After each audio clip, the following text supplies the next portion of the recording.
What's up everyone? Welcome back to the channel guys. आज GNG day 2 पे हम पढ़ने वाले हैं चैप्टर नंबर 7 में यूनिट 3 एंड 4। यूनिट 4 में बच्चों पीपीटीज मैंने थोड़ी सी चेंज कराई है, तो यूनिट 4 आज नहीं आएगी, आज हम बस इसी को कंप्लीट करेंगे। तो आज आपके जो लेक्चर्स हैं वो यहीं तक रिस्ट्रिक्टेड रहेंगे। तो आइए जल्दी से वन शॉट इस चैप्टर को खत्म करते हैं और इसके बाद मतलब एक यूनिट और बचेगा, वो कल खत्म करके चीजें समाप्त करेंगे। आइए जल्दी से लेट्स बिगिन।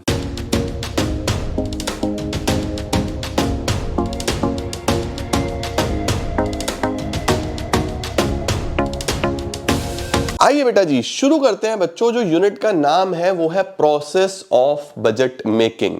थोड़ा सा थियोरेटिकल है, मतलब काफी सारी चीजें इसमें आपको याद रखनी पड़ेगी, बट है इजी सा, ऐसा कुछ इसके अंदर डिफिकल्ट नहीं है, ठीक है। बस थोड़ी थियोरी ज्यादा है इसके अंदर। प्रोसेस ऑफ बजट मेकिंग, सरकार का जो बजट है, जो आपने गवर्नमेंट बजट भी पढ़ा होता है मैक्रो में, वो बजट कैसे बनता है, क्या क्या उसके अंदर होता है, वो सारी चीजें यहाँ पे आपको सिखाई जाएंगी, ठीक है। तो स्टार्ट करते हैं बच्चों इंट्रोडक्शन के साथ। सबसे पहले आता है हमारे पास कि बजट की जरूरत ही क्यों पड़ती है। भाई देखो, जरूरत क्यों पड़ती है, हम लोग अपने घर में बजटिंग क्यों करते हैं, क्योंकि रिसोर्सेज आर लिमिटेड, है ना। मतलब जब इकोनॉमिक स्टार्ट होता है पहले दिन आपको यह पढ़ाया जाता है कि जो रिसोर्सेज है वो लिमिटेड है और जरूरतें सोसाइटी में अनलिमिटेड है। तो उन रिसोर्सेज को प्रॉपर्ली सही जगह यूटिलाइज करना बहुत जरूरी है। अगर वेस्टेज होगा तो गड़बड़ है ना यार, दिक्कत हो जाएगी। तो हमें क्या चाहिए, हमें चाहिए कि एक एक पैसा सही जगह इस्तेमाल हो, गड़बड़ ना हो, इसीलिए हम बजटिंग करते हैं बच्चों, ठीक है। तो देखो क्या बोल रहा है, the need for budgeting arises from the need to efficiently allocate. Efficiently allocate का क्या मतलब हुआ, प्रॉपरली डिस्ट्रीब्यूट, एलोकेट मतलब distribute the resources to ensure maximum social welfare. ठीक हो गया, नहीं हो गया।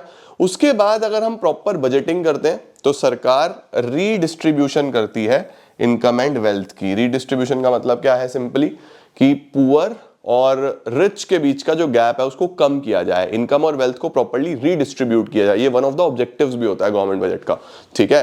The other objective of budgets are elimination of economic fluctuations, यानी एक ऑब्जेक्टिव ये होता है कि भैया जो प्राइस बहुत ज्यादा ऊपर नीचे हो रहा है, इन्फ्लेशन हो रहा है, डिप्लेशन हो रहा है, वो ना हो, एक न्यूट्रलाइज्ड प्राइस रहे, सिंप्लीफाइड प्राइस रहे, बहुत ज्यादा फ्लेक्सिबल ना हो, ठीक है। उसके बाद स्टेबिलिटी बनी रहे, सस्टेनेबल इंक्रीज आए जीडीपी में। जीडीपी बढ़ना चाहिए, कौन सा, रियल जीडीपी। बेटा दो प्रकार के जीडीपी होते हैं, नॉमिनल, रियल।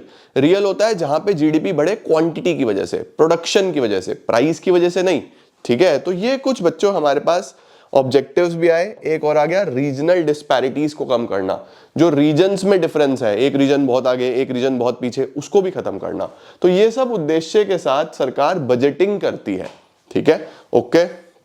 हाँ सर, अब बजट क्या है, बजट इज अ स्टेटमेंट जिसके अंदर दो चीजें बताई जाती हैं। क्या बताया जाता है, कहां से पैसा आएगा, कहां पैसा जाएगा, यानी गवर्नमेंट के रिसिप्ट्स और गवर्नमेंट के एक्सपेंडिचर्स को जो लिखा जाएगा उसको बजट बोलते हैं, ठीक है। वैसे मैं आपको अगर और बताऊं डिटेल में तो बजट शब्द सिर्फ पढ़ाने में यूज होता है, वैसे एनुअल फाइनेंशियल स्टेटमेंट इसको बोला जाता है, ये भी ध्यान रखना, ठीक है। A government budget is the schedule of entire revenues and expenditures. Revenue यानी जो कमाई, एक्सपेंडिचर यानी खर्चे, that the government expects to receive and plans to spend during the year।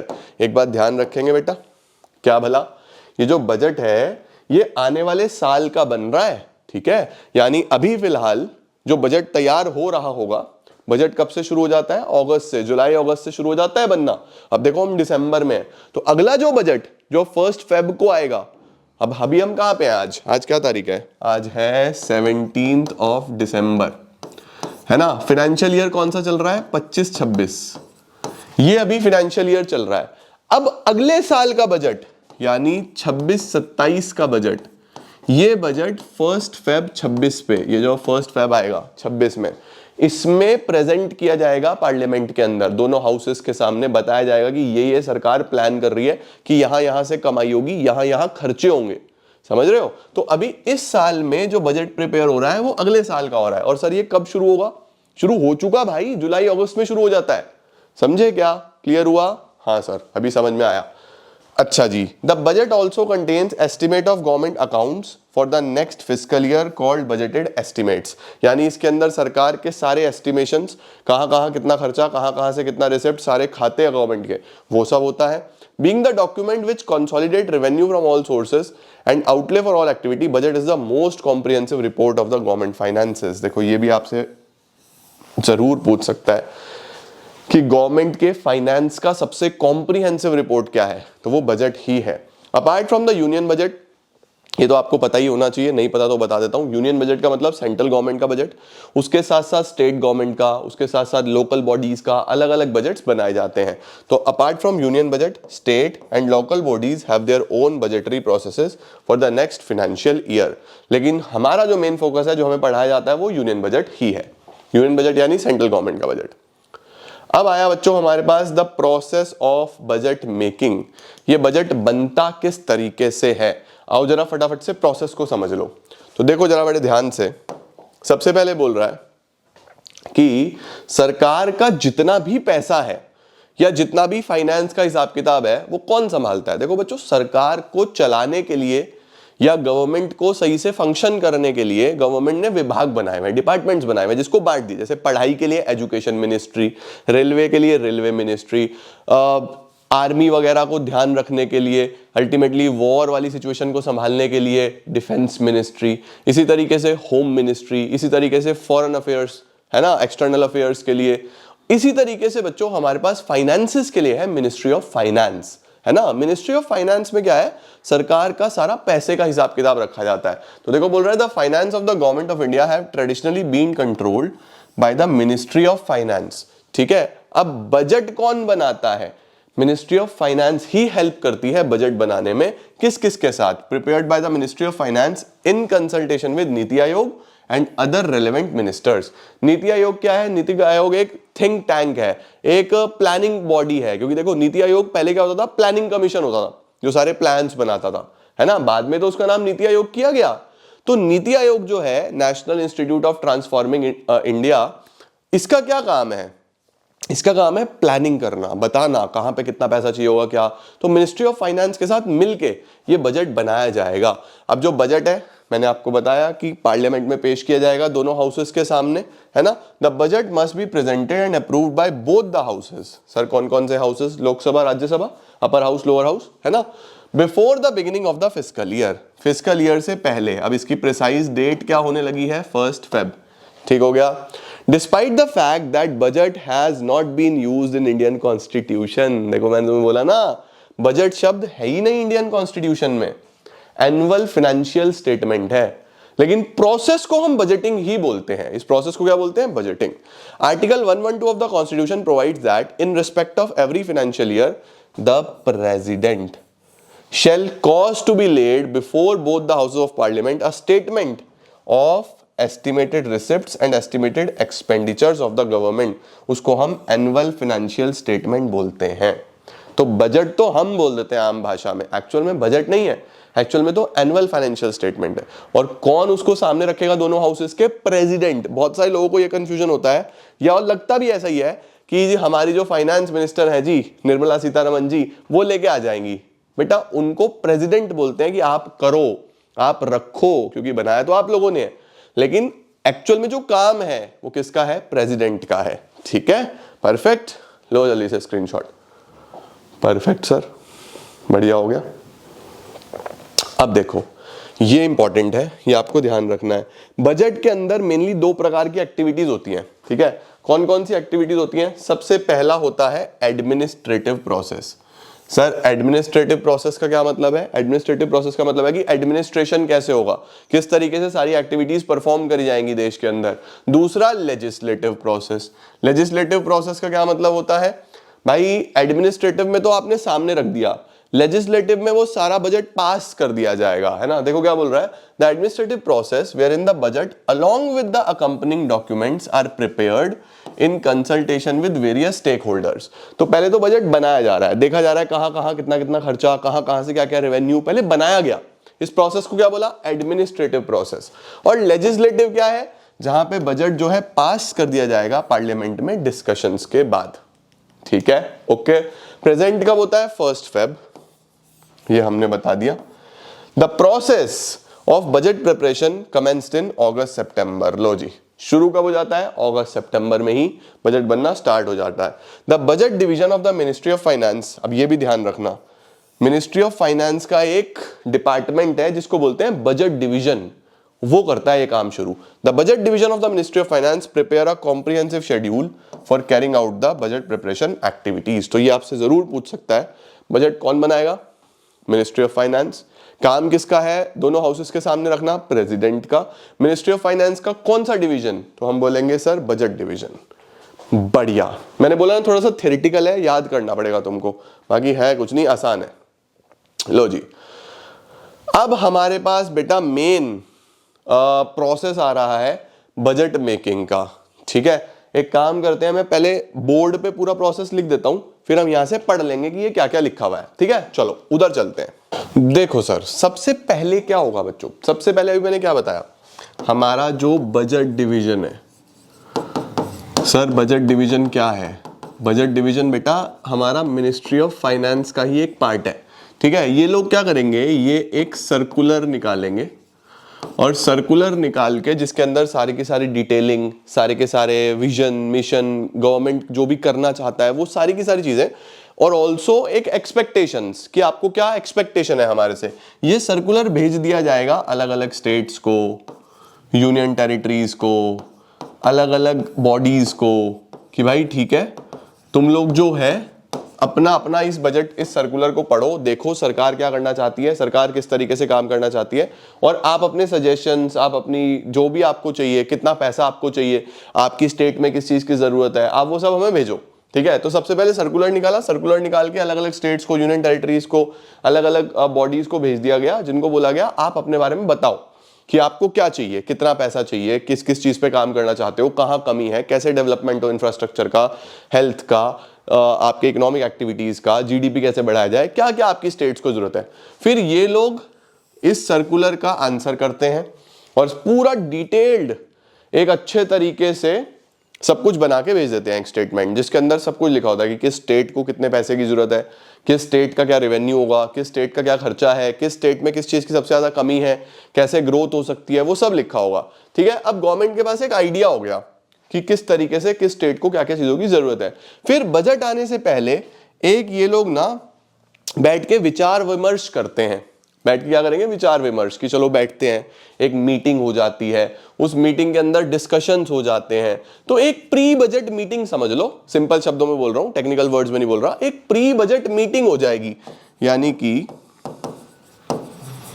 एक प्री बजट मीटिंग होगी जिसके अंदर फाइनेंस मिनिस्टर, उसके साथ साथ फाइनेंस मिनिस्ट्री के साथ जितने भी सारे के सारे हमारे रिप्रेजेंटेटिव्स होंगे, मिनिस्ट्री ऑफ फाइनेंस के अंदर अलग अलग बैठे होंगे लोग फाइनेंस के, वो बैठेंगे। उसके साथ साथ सीएम लोग बैठेंगे अलग अलग स्टेट्स के। उसके साथ साथ उन पर्टिकुलर स्टेट्स के जो रिप्रेजेंटेटिव बॉडीज हैं, अलग अलग रिप्रेजेंटेटिव्स हैं, वो सब बैठेंगे और बैठ के डिस्कस करेंगे। और अल्टीमेटली फिर एक फाइनल कंक्लूजन पे आएगा कि ठीक है, सरकार बोलेगा ओके डन, ये हम सब करने वाले हैं। फाइनली ये जब फाइनलाइज्ड हो जाएगा, फाइनलाइज्ड होने के बाद, इस डिस्कशंस के बाद, इस चर्चा के बाद ये बजट प्रेजेंट होगा पार्लियामेंट में, प्रेजेंटेशन होगा पार्लियामेंट में। ठीक है, अब पार्लियामेंट में जब बजट प्रेजेंट होता है तो दो पार्ट्स में प्रेजेंट होता है बच्चों, ये भी ध्यान रखना, पार्ट ए और पार्ट बी। ठीक है, अच्छा यहां पे ये जो चर्चा होगी, इस चर्चा के अंदर मेनली हमारे पास 3 कंक्लूजन निकल के आएंगे, यानी कि जो प्रेजेंटेशन होता है ना, प्रेजेंटेशन से पहले 3 कंक्लूजन निकल के आते हैं। सबसे पहला कंक्लूजन कि सरकार क्या करना चाहती है, क्या करना चाहती है। ठीक है, दूसरा करंटली कैसा चल रहा है, करंट ईयर का हिसाब किताब, रिवाइज्ड। रिवाइज्ड मतलब भाई अब देखो ये अल्टीमेटली ये प्रेजेंट किया जा रहा है 1 फेब पे ही, यानी अभी पिछला वाला साल तो चल ही रहा है, तो उसमें अगर कुछ रिविजन्स करे हैं, कुछ प्लस माइनस किया है, कहीं पे फंड ज्यादा एलोकेट किया है, कहीं पे कम एलोकेट किया है, तो उसके बारे में बताना है। और तीसरा हमारा पास्ट परफॉर्मेंस, कि पिछले साल में कैसा हुआ।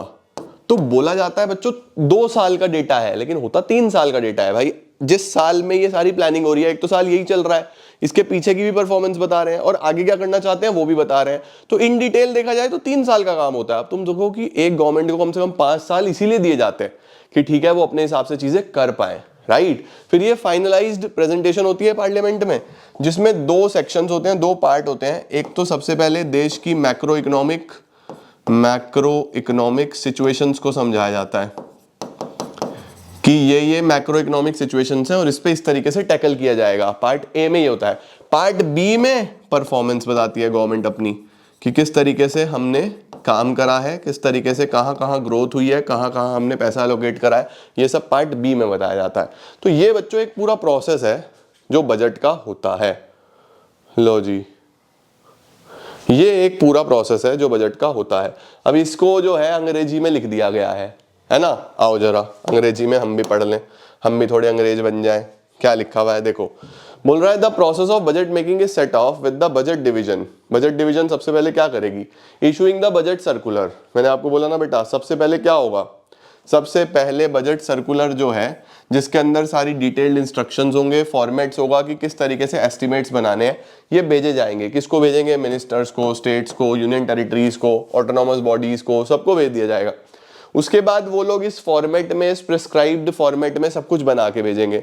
The detailed estimates are prepared by the ministers and departments according to their assessment of requirements for the subsequent year, कि किस किस चीज की जरूरत पड़ेगी। Every department prepare estimates for receipt and expenditure separately, receipts का अलग और एक्सपेंडिचर का अलग, ठीक है बेटा। उसके बाद एक प्री बजट, जो मैंने बताया ना मीटिंग होगी, एक प्री बजट कंसल्टेशन होगा। कंसल्टेशन मतलब बातचीत होगी, सब लोग बैठेंगे, जिसके अंदर यूनियन फाइनेंस मिनिस्टर जो हैं विद द फाइनेंस मिनिस्टर्स, यानी अलग अलग स्टेट के जो फाइनेंस मिनिस्टर्स हैं वो बैठेंगे, उसके साथ चीफ मिनिस्टर्स बैठेंगे, अलग अलग स्टेक होल्डर्स बैठेंगे, अलग अलग इंटरेस्ट ग्रुप्स बैठेंगे, है ना, चाहे वो इंडस्ट्री एसोसिएशन हो, रिप्रेजेंटेटिव्स हो, ये सब बैठ के चर्चा करेंगे, सजेशन देंगे प्रपोज्ड बजट पे, ठीक है। अब उसके बाद क्या होगा, उसके बाद जो बजट डॉक्यूमेंट्स हैं वो तैयार करे जाएंगे। अब बजट डॉक्यूमेंट्स में क्या क्या होगा, मैंने बताया ना 3 चीजें कौन कौन सी होती हैं बेटा। सबसे पहले budget estimates of receipts and expenditure in respect of current and ensuing financial year, सरकार क्या करना चाहती है, कितना पैसा आने वाला है, कितना पैसा जाने वाला है, ठीक है। उसके बाद अगर हम बात करें तो करंट ईयर जो चल रहा है उसके रिवाइज्ड एस्टिमेट्स, कुछ चेंजेस हुए हैं तो वो, और उसके बाद actuals of the year preceding the current year, यानी करंट से पिछले वाले साल का एक्चुअल डेटा, वो सब यहाँ पे प्रिपेयर करा जाता है। उसके बाद बच्चों बजट स्पीच होगी। बजट स्पीच सब जानते हैं, निर्मला सीतारमन जी जाएंगी पार्लियामेंट में जाके सब बताएंगी। It is mainly a policy document which draws attention to the propose policy and programmes of the government, ठीक है। फाइनेंस मिनिस्टर पूरी बजट स्पीच प्रेजेंट करती है बिफोर द लोकसभा। अब आगे देखो क्या बोल रहा है, 2 पार्ट्स में होगा बेटा, पार्ट ए पार्ट बी। बताओ जी पार्ट ए में क्या होगा, जो मैंने आपको बताया ना कि देश की मैक्रो इकोनॉमिक कंडीशंस कैसी हैं और बजट किस तरीके से इनके साथ टैकल करने वाला है, कि सरकार की क्या प्रायोरिटीज रहने वाली है। एक पूरा फ्रेमवर्क देंगे, टोटल फंड्स कितना सरकार रेज करने वाली है, लोन वोन कितना लेने वाली है, कितना बोरोइंग्स, कितना गवर्नमेंट का एक्सपेंडिचर होगा, सब इसमें बताया जाएगा। और पार्ट बी क्या बताता है कि सरकार ने क्या करा है, the progress government has made on various developmental measures.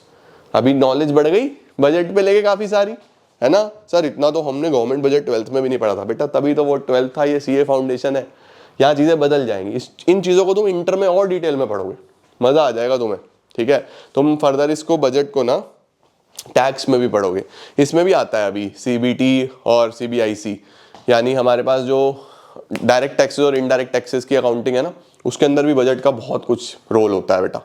चलो कोई बात नहीं, वो तुम अभी इंटर में आओगे तब पढ़ना, सही है सर। अब इसके बाद बोल रहा है जो एनुअल फाइनेंशियल स्टेटमेंट है, यानी जो बजट है, वो रिसिप्ट्स और एक्सपेंडिचर देता है सरकार की 3 मेन कैटेगरीज में, 3 सेपरेट पार्ट्स। यानी कि सरकार के पास बच्चों जो पैसा होता है ना, सरकार 3 पार्ट्स में उसको डिवाइड करके अपने पास रखती है। ऐसा मान लो कि 3 खातों में रखती है, ठीक है। सबसे पहला होता है कंसोलिडेटेड फंड ऑफ इंडिया। ये बच्चों वो मेन फंड है जहां पे सारा पैसा आएगा और जहां से सारा पैसा खर्च होगा, यहां से होगा, ये मेन अकाउंट है सरकार का। All the revenue received, all the loans, all the money received by the government in repayment of loans are credited to consolidated fund of India, यानी सारा पैसा यहां आएगा और सारे खर्चे, all the expenditures of the government are incurred from this fund. ठीक है, यानी कि जो मेन अकाउंट है ना सरकार का वो ये है कंसोलिडेटेड फंड ऑफ इंडिया, यहीं से सब कुछ होता है मेनली। लेकिन क्या सर यहां से ऐसे ही पैसा निकाल सकते हैं? ऐसे नहीं निकाल सकते बेटा, तभी निकालेंगे अगर पार्लियामेंट में अप्रूव होगा।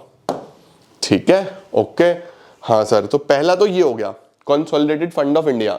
इसके बाद बच्चों क्या सरकार का, ये तो मेन इनकम और एक्सपेंडिचर हो गया है ना, बट सरकार बचा के भी रखती होगी कि फ्यूचर में सडनली किसी चीज की जरूरत पड़ेगी तो पैसा कहां से आएगा, तो उसको बचा के भी रखना चाहिए। तो एक दूसरा हमारे पास अकाउंट होता है जिसको बोलते हैं कॉन्टिजेंसी फंड। अब कॉन्टिजेंसी समझते हो ना, कॉन्टिजेंसी मतलब कि सडनली कोई सिचुएशन बन गई जहां पे पैसे की जरूरत पड़ गई, फिर a fund placed at the disposal of president to enable him her to make advances to the government to meet urgent unforeseen expenditure। Urgently कुछ जरूरत पड़ गई पैसे की तो फिर कहां से लाएंगे, तो ये कॉन्टिजेंसी फंड इसीलिए बना है कि कोई सडन सिचुएशन में पैसे की जरूरत पड़ी तो यहां से निकलेगा। It enables the government to meet unforeseen expenditure and does not require prior approval. इसके अंदर कंसोलिडेटेड फंड ऑफ इंडिया की तरह अप्रूवल नहीं चाहिए, डायरेक्टली काम हो सकता है इमरजेंसी के केस में। ठीक हो गया बेटा? हाँ सर, ये तो समझ में आ गया। तीसरा होता है public account. Sir public account क्या होता है?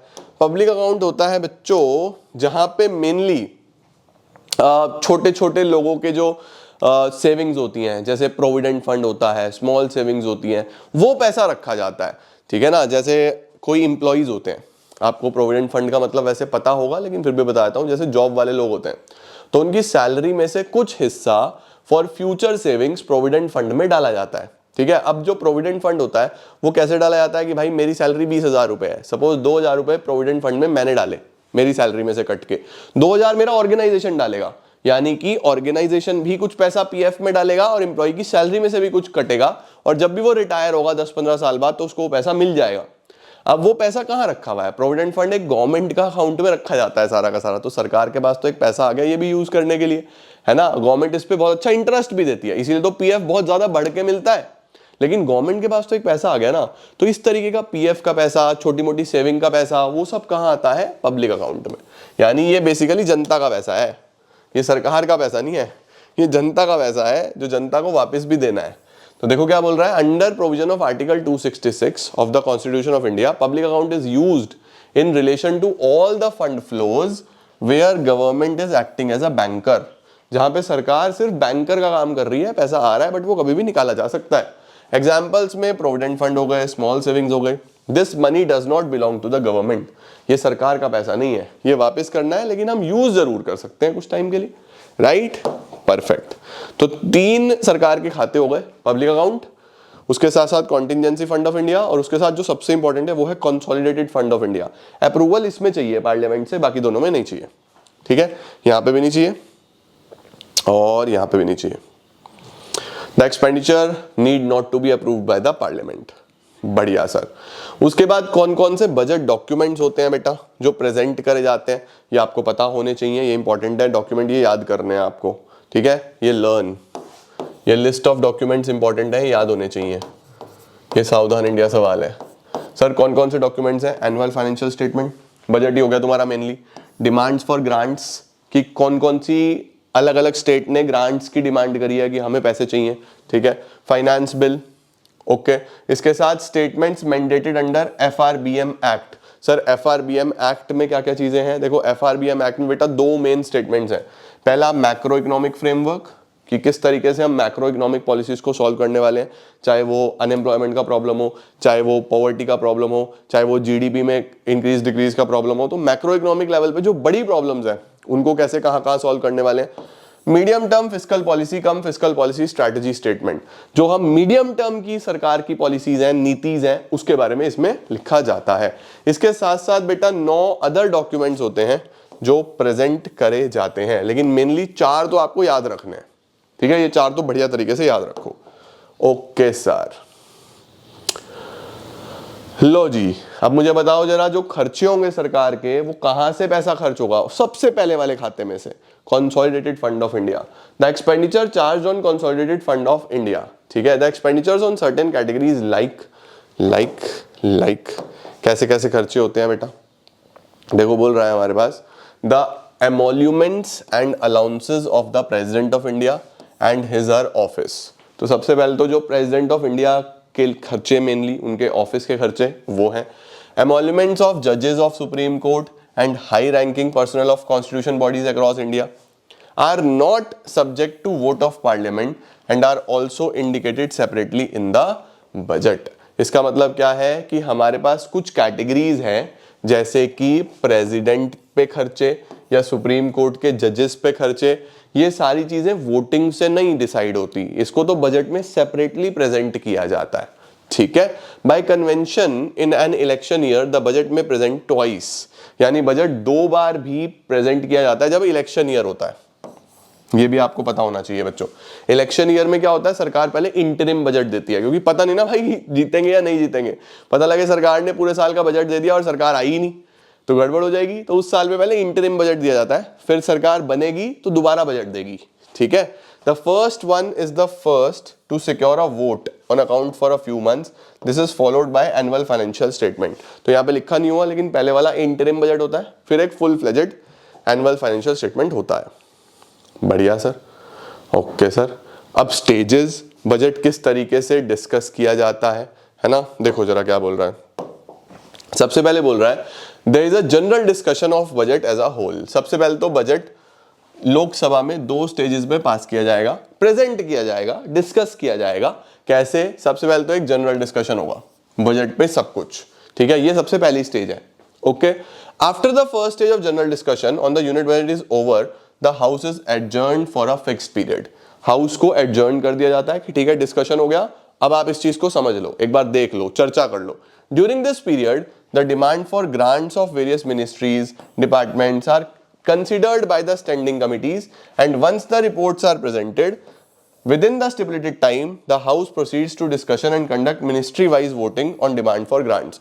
यानी कि एक बार बजट के बारे में सब कुछ बता दिया, उसके बाद फिर हम सारी चीजें कंसीडर करते हैं कि लो भाई समय लो, अब जो अलग अलग ग्रांट्स यानी कि जो अलग अलग अमाउंट्स अलग अलग मिनिस्ट्रीज अलग अलग स्टेट्स हमारे से डिमांड कर रही थी, हम उस पर कंसिडरेशन करेंगे, हम उस पर चर्चा करेंगे, हम उसको समझेंगे कि क्या सही अमाउंट मांग रहे हैं। कट डाउन भी करना पड़ता है, जितना जितना स्टेट्स ने पैसा मांगा उसको कट डाउन भी किया जाता है, वो पूरा टॉपिक है, आगे आने वाला है, तो वो भी हम करते हैं। और फिर वोटिंग होती है कि ठीक है भाई अब बताओ कौन कौन लोग इस स्टेट को इतना पैसा अलॉट करने के लिए इंटरेस्टेड है, मानते हैं कि ठीक है इनको इसकी जरूरत है, कौन कौन नहीं मानते। तो अकॉर्डिंगली वोटिंग के थ्रू फिर हम फाइनलाइजेशन पे पहुंच जाते हैं। ठीक है, the Lok Sabha has the power to concur or to refuse any demand or even to reduce the amount, है ना, सारी की सारी चीजें होती हैं। आप उसको अलाउ भी कर सकते हो, डिसअलाउ भी कर सकते हो, कट डाउन भी कर सकते हो। Motions for reduction to various demands are made in the form of cut motions. अब देखो जो आप बेसिकली पैसा मांग रहे हो अगर उतना अलॉट नहीं हो रहा तो फिर उसको बोला जाता है कट मोशन। उसको क्या बोला जाता है? Cut motion. तो कट मोशन आ सकता है। कट मोशन क्या है कि जितना ग्रांट्स मांगी गई उतना ग्रांट्स अगर नहीं दी जाती सरकार के द्वारा अलग अलग स्टेट गवर्नमेंट्स को, अलग अलग मिनिस्ट्रीज को, तो उसको कट मोशन बोल देते हैं। The budget is laid on the table of the Rajya Sabha soon after the finance minister has completed budget speech in the Lok Sabha. तो पहले लोकसभा में कंप्लीशन के बाद फिर राज्यसभा के पास पहुंच जाएगा। राज्यसभा को तो फटाफट बस कंप्लीट करके देना ही होता है। Rajya Sabha does not vote on demand for grants and there is only a general discussion on the budget. वहां पे तो जनरल डिस्कशन ही होता है। बढ़िया हो गया सर, लो सर, परफेक्ट हो गया। After the general discussion on the budget proposal and voting for grants have been completed, जब जनरल डिस्कशन हो गया, वोटिंग हो गई ग्रांट्स के बारे में, तो government introduce the appropriation bill. Important, सरकार क्या पेश करती है सबसे पहले? Appropriation bill. एप्रोप्रिएशन बिल क्या है कि लो भाई अब आपके पास एक राइट आ गया। Appropriation bill is basically a right to, किस चीज का? Right to spend. अब आप पैसा निकाल सकते हो कंसोलिडेटेड फंड ऑफ इंडिया से, वहां से पैसा एलोकेट कर सकते हो। एप्रोप्रिएशन इसीलिए इसका नाम रखा। एप्रोप्रिएशन का मतलब डिस्ट्रीब्यूशन, पैसा बांट सकते हो आप। ठीक है, the appropriation bill is intended to give authority, authority मतलब राइट या power, to the government to incur expenditure from and out of the consolidated fund of India. Perfect. हाँ sir. On the last day of the days allotted for discussions on the demand for grant, speaker puts in all the outstanding demands for grants to the vote of the house। इसका मतलब क्या है कि जब बिल्कुल discussion समाप्त हो जाता है, आखिरी दिन आ जाता है, अब कुछ चीजें अभी भी पेंडिंग रह जाती हैं, कुछ चीजें अभी भी पेंडिंग रह गई, तो जो स्पीकर है वो सारी की सारी आउटस्टैंडिंग डिमांड्स जो है ग्रांट्स की, वो वोट ऑफ द हाउस पे छोड़ देते हैं कि चलो भाई वोटिंग कर लो इस पे, फटाफट से निपटाओ, नो मोर डिस्कशंस। इस प्रोसेस को बोलते हैं गिलोटीन। गिलोटीन क्या है? It is a device for bringing the debate on financial provisions to an end. यानी जो डिबेट चल रहा है, कम ज्यादा, वो भी फुल विवाद चल रहा है, वहां पे चर्चा हो रही है, तो उसको एंड करने के लिए बोला जाता है वोटिंग करो, खत्म करो, निपटाओ, उसको बोलते हैं गिलोटीन। ठीक है, तो दो चीजें ध्यान रखना, एक तो गिलोटीन क्या होता है, गिलोटीन क्या है? एक डिवाइस है जिसके थ्रू सारे डिस्कशंस को वोटिंग पे लाके एंड कर दिया जाता है। और एक कट मोशंस। कट मोशंस कहाँ आया था भाई? ये रहा कट मोशंस। तो कट मोशंस भी पता होना चाहिए, गिलोटीन भी पता होना चाहिए। बढ़िया सर, मजा आ गया। अब आ रहा है हमारे पास अगला topic, finance bill. Sir finance bill किसको बोलूं बेटा? बहुत सिंपल। अब देखो एप्रोप्रिएशन हो गया है, ठीक है, सब कुछ डिसाइड हो गया है, अब बिल का फाइनलाइजेशन करना है। अब ये बिल फाइनल होके इस पे काम करना है सरकार को, है ना। तो फाइनेंस बिल क्या है? The finance bill seeking to give effect to the government taxation proposals is introduced. अब जितने भी सरकार के टैक्सेशन प्रपोजल्स हैं, मेनली डायरेक्ट टैक्सेस और इनडायरेक्ट टैक्सेस के, है ना भाई। ग्रांट्स की चर्चा हो गई, कैसे फंड एलोकेट होना है हो गया वोटिंग से। अब मेनली हमें देखना है कि सरकार के जो टैक्स के ऊपर चर्चा है वो फाइनेंस बिल में आ रही है ना। तो finance bill seeking to give effect to government taxation proposals is introduced in Lok Sabha after the presentation of the general budget. ठीक है, अब जनरल बजट के साथ साथ ही ये जो हमारा फाइनेंस बिल है ये भी लोकसभा में प्रेजेंट कर दिया जाता है। ये ध्यान रखना कि जो फाइनेंस बिल है, कहीं लिखा हुआ है क्या? 75 दिन के अंदर अंदर हमें ये क्लियर करना होता है, आगे आ जाएगा। It is accompanied by a memorandum. इसके साथ साथ एक मेमोरेंडम होता है, पूरे डिटेल्ड डॉक्यूमेंट होता है explaining the provisions of the bill and their effect, कि क्या क्या इसके अंदर है और इसका क्या इफेक्ट आएगा देश पे। The finance bill is taken up for consideration and passing after appropriation bill is passed. Appropriation bill के बाद बात सीधा फाइनेंस बिल की होती है। ठीक है, अच्छा जी, लो जी आ गया। जो फाइनेंस बिल है वो कितने दिन के अंदर अंदर हमको पास करना होता है? हमको पास करना होता है 75 डेज के अंदर अंदर। ठीक है, अब तुम सोचोगे 75 डेज के अंदर अंदर इसको क्लियर करना है, दोनों हाउसेज में भी घुमाना है। मेनली तो लोकसभा का गेम है, राज्यसभा को तो 14 डेज के लिए दिया जाता है, बस 14 डेज का टाइम है। रिकमेंडेशन है या नहीं है इसको भेजो फटाफट से करके। ठीक है, the parliament has to pass the finance bill within 75 days of its introduction. After the finance bill have been passed in the Lok Sabha, it is transmitted to the Rajya Sabha for its recommendation. तो लोकसभा से पास होगा पहले, उसके बाद फिर राज्यसभा में जाएगा कि तुम्हारी कोई रिकमेंडेशन है तो बताओ। The bill being a money bill, Rajya Sabha has to return it within a period of 14 days. देखो 14 दिन के अंदर अंदर वापस देना है, विद और without recommendation. The recommendation may be accepted और rejected by the Lok Sabha. Lok Sabha उसको एक्सेप्ट भी कर सकती है, रिजेक्ट भी कर सकती है।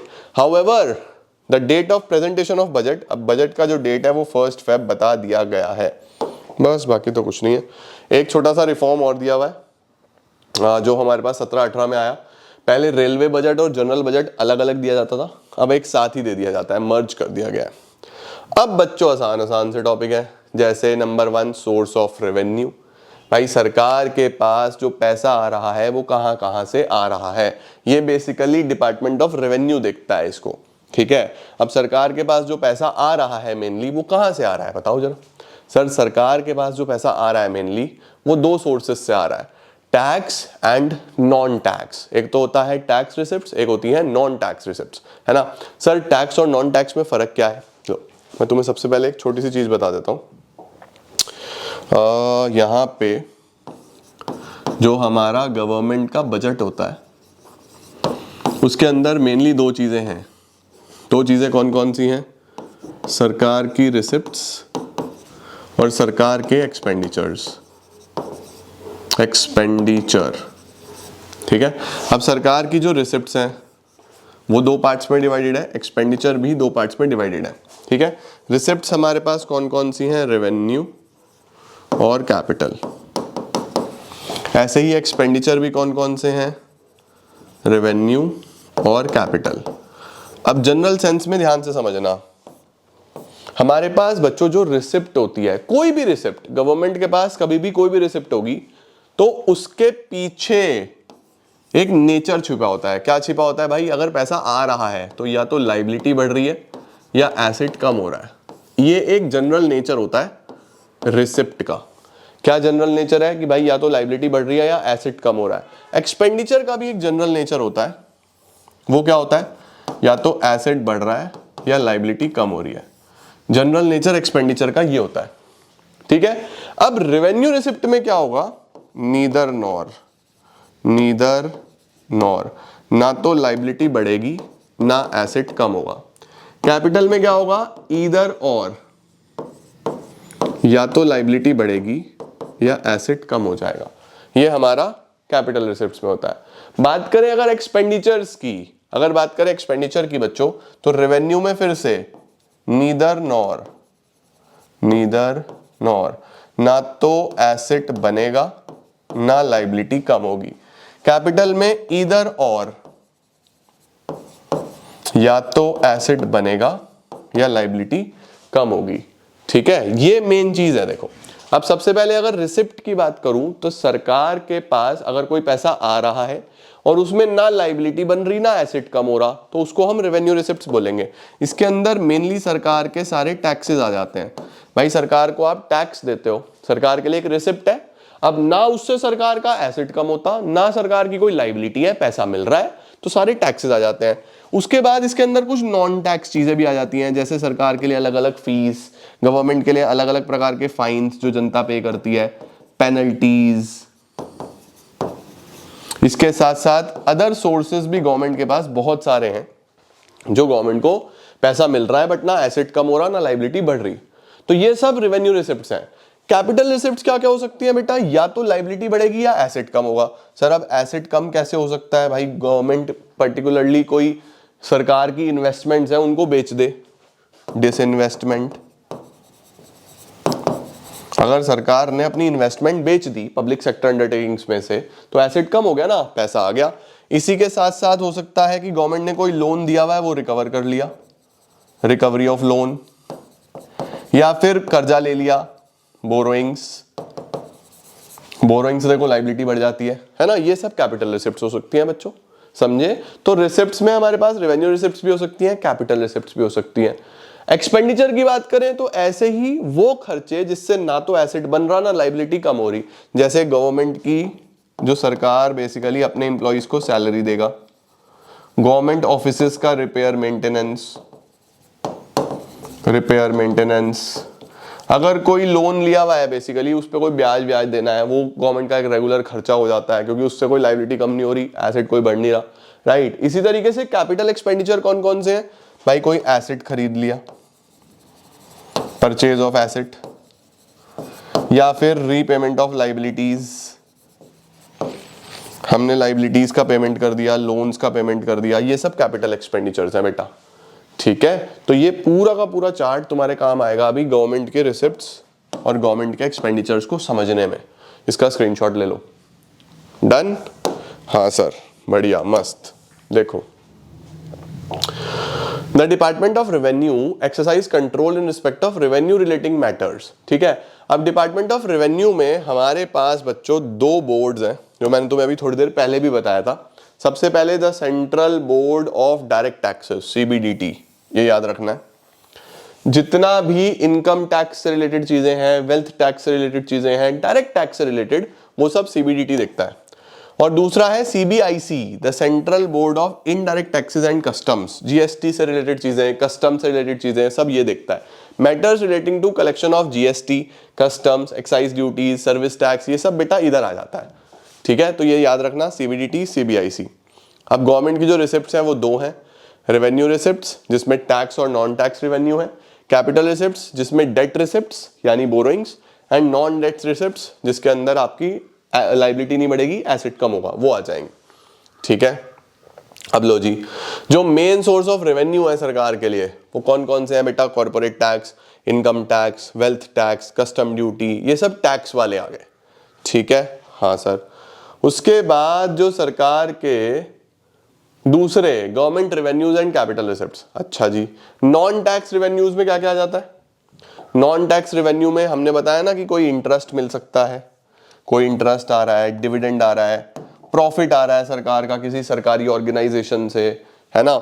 सरप्लस आ रहा है आरबीआई का, अदर नॉन टैक्स रेवेन्यू आ रहा है, रिसिप्ट्स फ्रॉम यूनियन टेरिटरीज से पैसा आ रहा है, उसके साथ साथ हेल्थ, जो सरकार के अस्पताल हैं वहां पे जो फीस मिल रही है, राइट, जो लोग कुछ तो पैसा दे रहे हैं, सरकारी स्कूल, सरकारी कॉलेज, हाउसिंग, ब्रॉडकास्टिंग, कल्चर, बहुत कुछ चलाती है ना सरकार बेटा, सरकारी बसें, रेलवे, कम्युनिकेशन, इनसे सबका पैसा मिलना, राइट। इसके बाद बच्चों हमारे पास सरकार का नेट टैक्स रेवेन्यू कौन सा होता है?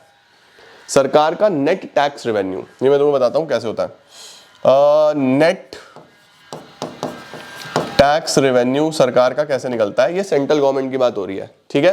तो यहां पे लिखना रेवेन्यू कलेक्शन, सबसे पहले तो जितना भी टोटल पैसा आया वो माइनस स्टेट का शेयर, इसमें से स्टेट का शेयर माइनस कर दो, माइनस एक छोटा सा फंड सरकार बचा के रखती है किसी भी अनसर्टेनिटी के लिए, है ना, उसको हम बोलते हैं national calamity contingent duty. National calamity contingent duty मतलब कि कुछ भी इस तरीके की कैलेमिटी आ गई, कुछ भी ऐसा सडन आ गया, तो वहां के लिए पैसा बचा के रखती है, तो वो सरकार के पास बच जाता है। अब सपोज कलेक्शन हुआ 50 रुपए का, ठीक है, स्टेट को दे दिया हमने 20 रुपए और इसमें डाल दिए 5 रुपए, तो गवर्नमेंट के पास नेट कितना बचेगा? 25। तो ये तुम्हें पता होना चाहिए, याद रखना है तुमको ये कि जो सेंटर का नेट रेवेन्यू कलेक्शन होता है वो कैसे निकलता है, टोटल में से स्टेट का शेयर माइनस कर दो और एनसीसीडी माइनस कर दो, ये याद करना है, ठीक है। परफेक्ट सर, बढ़िया हो गया सर। उसके बाद कैपिटल रिसिप्ट्स में हमारे पास कौन कौन सी आ गई भाई? या तो लाइबिलिटी बढ़ेगी या एसेट कम होगा, तो जो लाइबिलिटी बढ़ने वाली है वो है debt, market loans, treasury bills. Market loans हो गए हमारे पास जो जनता से लोन लिया, ट्रेजरी बिल बेटा शॉर्ट टर्म होते हैं, ट्रेजरी बिल कौन से होते हैं? शॉर्ट टर्म, ठीक है। उसके बाद बोरोइंग्स फ्रॉम आरबीआई, छोटी छोटी savings, provident funds, foreign loans, mainly loans हैं इसके अंदर सारे के सारे। और इधर देखो लोन रिकवरी, जो लोन दिए हुए थे वो वापस ले लिए, तो एसेट कम हो रहा है इसके अंदर। डिसइन्वेस्टमेंट, अपने एसेट्स बेच दिए, सेल ऑफ गवर्नमेंट एसेट्स, ये सब बेटा इसमें आ जाता है। इसके बाद बेटा जी अगर हम बात करें किस चीज की, तो वो है public expenditure management. Public expenditure management यानी सरकार का खर्चे का मैनेजमेंट, वो यहां पे आ रहा है। देखो रिसोर्सेज आर लिमिटेड, तो सरकार को बहुत सोच समझ के खर्चा करना पड़ता है, राइट। अब पब्लिक स्पेंडिंग क्यों करनी पड़ती है? ताकि इकोनॉमिक ग्रोथ हो, जीडीपी बढ़े, आगे इंफ्रास्ट्रक्चर डेवलप हो, इस तरीके के लिए एम्प्लॉयमेंट अपॉर्चुनिटीज बढ़े, है ना। ऑब्जेक्टिव्स चेक करो सर, क्या क्या ऑब्जेक्टिव्स होते हैं? सर ऑब्जेक्टिव्स होते हैं बहुत सिंपल से, जैसे पब्लिक स्पेंडिंग सस्टेनेबल लिमिट्स में रहे, सस्टेनेबल लिमिट्स में यानी अननेसेसरी उल्टा सीधा खर्चा ना करें, उतना खर्चा करें जितना जरूरी है। दूसरा, फिस्कल डेफिसिट को कम करने की कोशिश करी जाए ताकि एक अच्छा सा मिक्सचर बने रेवेन्यू और एक्सपेंडिचर पॉलिसी का। यानी जो हमारा, वैसे तुमने अभी फिस्कल डेफिसिट पढ़ा नहीं लेकिन बता देता हूं, फिस्कल डेफिसिट होता है जब टोटल एक्सपेंडिचर ज्यादा हो और टोटल रिसिप्ट्स कम हो, इसको हम फिस्कल डेफिसिट बोलते हैं, ये भी आगे पढ़ेंगे। बट डेफिसिट का मतलब सरकार के खर्चे ज्यादा है, तो खर्चों को थोड़ा प्रॉपर्ली करो ना यार, कि रिसिप्ट ज्यादा हो जाए किसी तरीके से या खर्चा कम हो जाए ताकि बजट बैलेंस्ड हो जाए। ओके, तो सस्टेनेबल लिमिट में करो, फिस्कल डेफिसिट को कम करने की कोशिश करो, फंड को सोशली बेनिफिशियल एरियाज में डालो, जिससे समाज का भला हो वहां डालो। उसके साथ साथ वैल्यू फॉर मनी होना चाहिए, नहीं तो गड़बड़ हो जाएगा। वैल्यू फॉर मनी नहीं होगा तो दिक्कत है, ठीक है बेटा।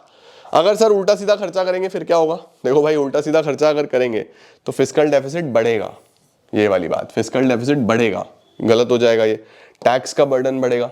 उल्टा सीधा खर्चा करेंगे अगर, तो उससे क्या होगा? अल्टीमेटली सरकार को पैसा चाहिए, पैसा लेने के लिए किससे रिकवर करेगी? जनता से रिकवर करेगी, तो टैक्स का बर्डन बढ़ेगा। इकोनॉमिक ग्रोथ धीरे धीरे होगी अगर वेस्टेज करोगे तो। उसके बाद रिसोर्सेस कम बचेंगे क्योंकि जो रिसोर्स थे वो तुमने उल्टे सीधे खर्च कर दिए, और फ्यूचर डेट, कर्जे और बढ़ जाएंगे सरकार के ऊपर। बढ़िया हो गया सर ये तो। सर ये जो डिपार्टमेंट ऑफ एक्सपेंडिचर है इसका क्या रोल है? भाई देखो अभी तो रेवेन्यू वाला पीछे पढ़ लिया, इसका क्या रोल होगा यार? कॉमन सेंस लगाओ तुम, खर्चे को एलोकेट करना, है ना, मेनली तो यही है। ओवरसी करना पब्लिक फाइनेंशियल मैनेजमेंट, कहां कहां कितना कितना खर्चा कैसे कैसे होने वाला है। उसके साथ फाइनेंस कमीशन की और पे कमीशन की रिकमेंडेशन को इंप्लीमेंट करना। Finance commission mainly allocation of fund करती है अलग अलग ऑब्जेक्टिव्स पे, पे कमीशन सैलरी वेजेस पे करती है मेनली रिकमेंडेशंस। तो फाइनेंस कमीशन, पे कमीशन। उसके साथ ऑडिट रिपोर्ट चेक करना कि ठीक से ऑडिट हो रहा है या नहीं हो रहा है, राइट। उसके बाद सेंट्रल गवर्नमेंट के खाते बनाना, ये इंपॉर्टेंट है बेटा, याद रखना है। सेंट्रल गवर्नमेंट के खाते कौन बनाता है? Department of expenditure, ministry of finance. It helps minister control cost, cost को कम करना, सिस्टम्स और एफिशिएंसी डेवलप करना। ठीक हो गया, बढ़िया हो गया सर। बाकी तो ऐसा कुछ नहीं है, बाकी इसमें कुछ खास नहीं है, रीड ओनली है। उसके बाद हमारे पास आता है बेटा जी, क्या आता है? उसके बाद आता है एक्सपेंडिचर प्रोफाइल। क्या होता है? What is expenditure profile? ये बेटा एक कुछ नहीं है, सिंपल एक डॉक्यूमेंट है जो दिखाता है कहां कहां कितना कितना खर्चा। बजट डॉक्यूमेंट देखो, it summarise financial performance of the सरकार, यानी सरकार फाइनेंशियली कैसा परफॉर्म कर रही है वो दिखाता है expenditure profile. It shows total expenditure across ministries. तो ये तुम्हारे से पूछ सकता है कि मिनिस्ट्री, कौन सी मिनिस्ट्री में कितना कितना खर्चा हुआ, कौन बताएगा? Expenditure profile. It divides into central expenditure and transfer to states, यानी कितना सेंटर का, कितना मोदी जी के पास, कितना अलग अलग स्टेट्स के पास, ये आपको पता होना चाहिए। ठीक है, अब ये तो आपको यहाँ पे डिटेल में ही बताएगा कि सेंटर एक्सपेंडिचर कौन सा और ट्रांसफर टू स्टेट्स कितना। ओके, अब सेंटर का क्या क्या खर्चा है भाई? बेसिकली स्टैब्लिशमेंट के खर्चे, सैलरी के, ऑफिस के खर्चे, उसके साथ साथ जो गवर्नमेंट की स्कीम्स हैं जो 100% फंडेड बाय सेंटर है, सेंट्रल की स्कीम्स, और उसके साथ कुछ अदर खर्चे जो सेंट्रल गवर्नमेंट के होंगे, राइट। जो स्टेट्स के पास गए, स्टेट्स की जो स्कीम है, उसके साथ फाइनेंस कमीशन में कितना पैसा जा रहा है, उसके साथ अदर स्टेट ट्रांसफर्स, ये सब बच्चों स्टेट्स में चला जाता है। मतलब वही है, मेनली आपका थोड़ा सा लर्न करने वाला पार्ट ज्यादा है इस चैप्टर में। ठीक है, लो जी, अब हमारे पास बचा यहां से एक छोटा सा टॉपिक, ये कराऊंगा तुम्हें पार्ट 2 में। पहले यहां तक पूरा करो। ये वीडियो तुम्हारा 6 बजे आ गया, पार्ट 2 तुम्हारे पास आएगा लगभग 9 बजे। ठीक है, तो 9 बजे तुम्हारे पास इसका नेक्स्ट पार्ट आएगा जिसमें हम ये वाला चैप्टर फुल्ली खत्म कर देंगे। अगला वाला जो चैप्टर है तुम्हारा, इसमें एक यूनिट बच गया ना अभी तो, हाँ एक यूनिट बचा, उसकी पीपीटी मुझे सही करानी है, वो आज नहीं हो पाएगी क्योंकि उसमें गड़बड़ थी, टॉपिक्स मिसिंग थे, तो वो मैं कल वाली क्लास के साथ ही खत्म कराता हूँ। ओके, अभी के लिए इतना अच्छे से याद करो, ज्यादा नहीं बचा, थोड़ा सा ही बचा है। पब्लिक डेट मैनेजमेंट बचा हमारे पास, इसको समझा दूंगा तुम्हें बढ़िया तरीके से। और क्या बच गया हमारे पास? बजट कॉन्सेप्ट्स बच गए, रिसिप्ट्स हो गए, एक्सपेंडिचर्स हो गए, इसमें मेजॉरिटी चीजें तो हम पढ़ ही चुके हैं, डेफिसिट्स हो गए। हाँ, ये भी लगभग 30 से 40 मिनट का हमारा लेक्चर रहेगा, तो इसको भी हम अगली क्लास में खत्म करेंगे, 9 बजे के आसपास आएगा तुम्हारे पास, फिर हम इसको कवर करते हैं। ठीक है, अभी के लिए इतना ही, बहुत बहुत धन्यवाद, thank you so much, keep growing, keep glowing and keep smiling.